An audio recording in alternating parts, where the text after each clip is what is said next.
आंदोलन का हुआ अंत, बॉर्डर पर शुरू हुई आवाजाही। हरियाणा विधानसभा में भूपेंद्र सिंह हुड्डा पर फायर हुए कैबिनेट मंत्री अनिल विज। मान सरकार के किसान पर एक्शन, प्रताप बाजवा ने कसा तंज।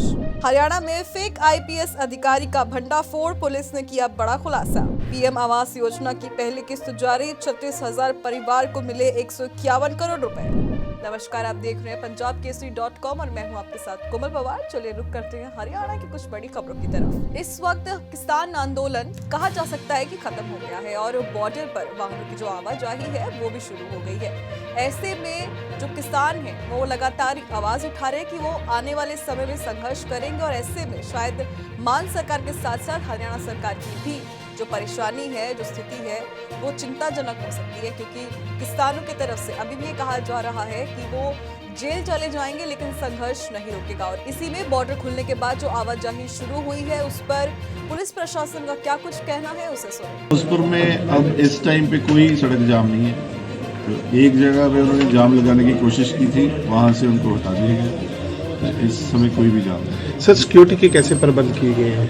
सिक्योरिटी के पूरे पुख्ता प्रबंध है, कोई कहीं पे भी हम जाम नहीं लगाते। हरियाणा विधानसभा सत्र में कांग्रेस के पूर्व मुख्यमंत्री और कद्दावर नेता भूपेंद्र सिंह हुड्डा पर अनिल विज फायर हुए हैं और उन्होंने ये आरोप लगाया है कि जब उनके कार्यकाल में वे थे तो उनको बोलने नहीं दिया जाता था। और इसी को लेकर विधानसभा सत्र में दोनों ही काफी जो उनके तीखी बहस हुई थी, उसे सुने। And 2.5 of the GSDP targeted under National Health NHP 2017 National Health Project.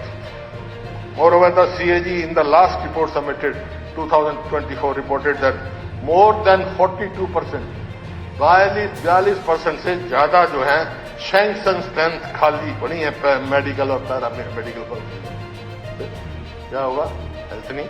इसी तरह एग्रीकल्चर में आपने काम किया, एग्रीकल्चर में 3.8% भी आपने दिया बजट का, जबकि 70% पॉपुलेशन जो है एग्रीकल्चर पे डिपेंड है। बात तो बड़ी बड़ी कर रहे हैं लेकिन बात कर्जे में डुबा रहे हैं। मान सरकार ने किसानों को लेकर जो यू टर्न लिया है उसी से हर कोई हैरान रह गया है और ये सोच रहे हैं कि आखिरकार जब मान सरकार एक समय में हिमायती हुआ करती थी किसानों की, लेकिन अब उन्होंने ये यू टर्न क्यों लिया है।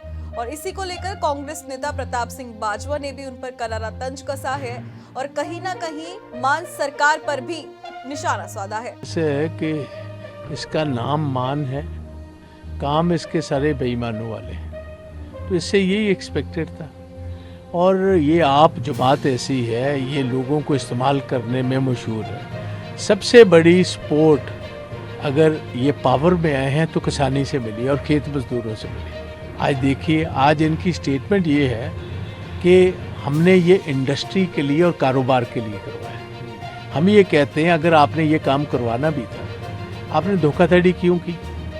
आपने एक तरफ तो उनको बातचीत के लिए बुला लिया और फिर डिटेन करवा दिया और दूसरी तरफ पुलिस फोर्सेस भेजी और इनको वहां से खदेड़ दिया गया। और अगर हरियाणा में फरीदाबाद जिले की पुलिस ने एक फर्जी आईपीएस अधिकारी को गिरफ्तार किया है। पुलिस ने बताया कि आरोपी खुद को आईपीएस बताकर लोगों को गुमराह कर रहा था। इसके अलावा उसने खुद को साउथ दिल्ली का डीसीपी सुरेंद्र चौधरी बताकर पायलट गाड़ी की मांग की, जिसके बाद पुलिस को उसके ऊपर शक हुआ और इसके बाद दिल्ली पुलिस की मदद लेकर जांच की गई, जिससे आरोपी की सच्चाई भी सामने आई। सुरेंद्र चौधरी के नाम से कोई फर्जी आईपीएस बनकर के और पुलिस सुविधा, पुलिस सुरक्षा और हमारे पुलिस अनुसंधान अधिकारियों को, थाना प्रबंधक को, उनको धमका रहा था। तो इसको हमने गिरफ्तार कर लिया है, इसके खिलाफ कठोर कार्रवाई की जाएगी। कैसे कांटेक्ट किया पुलिसकर्मियों को? क्योंकि इसने फोन संपर्क से फोन दिया था, इसने अपनी लोकेशन बताई, मैं आ रहा हूँ और मेरे को फैसिलेट करना फरीदाबाद में, मेरे को डेस्टिनेशन का नहीं पता है।